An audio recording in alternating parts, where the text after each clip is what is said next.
Direction Troyes maintenant, dans l'Aube. Nous allons visiter la maison Rachi. Rachi était un célèbre rabbin du XIe siècle. Ses enseignements sont toujours divulgués dans le monde entier. Vous allez le voir, la maison Rachi est à la fois un lieu culturel et cultuel.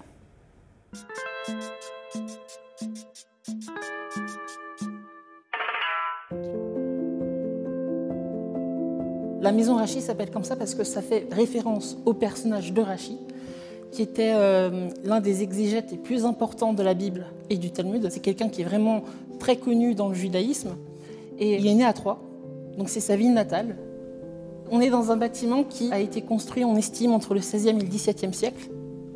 Cette synagogue a été achetée par la communauté en 1960, après la guerre. Donc il restait plus que 3 familles. Et il a fallu tout de suite redynamiser la communauté. Les spécificités, c'est que c'est une verrière dans une synagogue. C'est une verrière qui a été installée en 2016. Elle est spéciale parce qu'elle pèse 12 tonnes, elle est autoportée. Elle est magnifiée par une grande structure en acier, c'est une résille métallique qui symbolise l'étoile de tente des Hébreux dans le désert.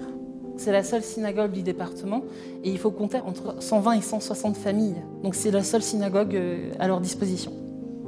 Un autre lieu important de cette maison Rachi, c'est aussi la salle du vitrail. On a Rachi au pied de l'arbre. Au-dessus, il y a ses filles. Donc ces 3 filles, Myriam, Yochebed et Rachel, en bleu. Et encore au-dessus, c'est les branches vertes. Ce sont les tosafistes. Donc ce sont ceux qui vont diffuser le commentaire de Rachi en Europe, en France et à travers le monde. C'est un vitrail qui a été réalisé par Flavie Vincent Petit. C'est une artiste troyenne qui est créatrice et illustratrice de vitraux. Ce vitrail a été terminé en 2017. Et Flavie a mis 2 mois pour le réaliser. Aujourd'hui, les travaux de la synagogue et des bâtiments, des 2000 mètres carrés de bâtiments sont terminés, mais il reste l'entretien et à pérenniser le lieu. Et sachez que la ville de Troyes et la maison Rachi ont déposé une candidature pour que Rachi rentre dans le patrimoine immatériel de l'UNESCO. Passons maintenant à notre histoire.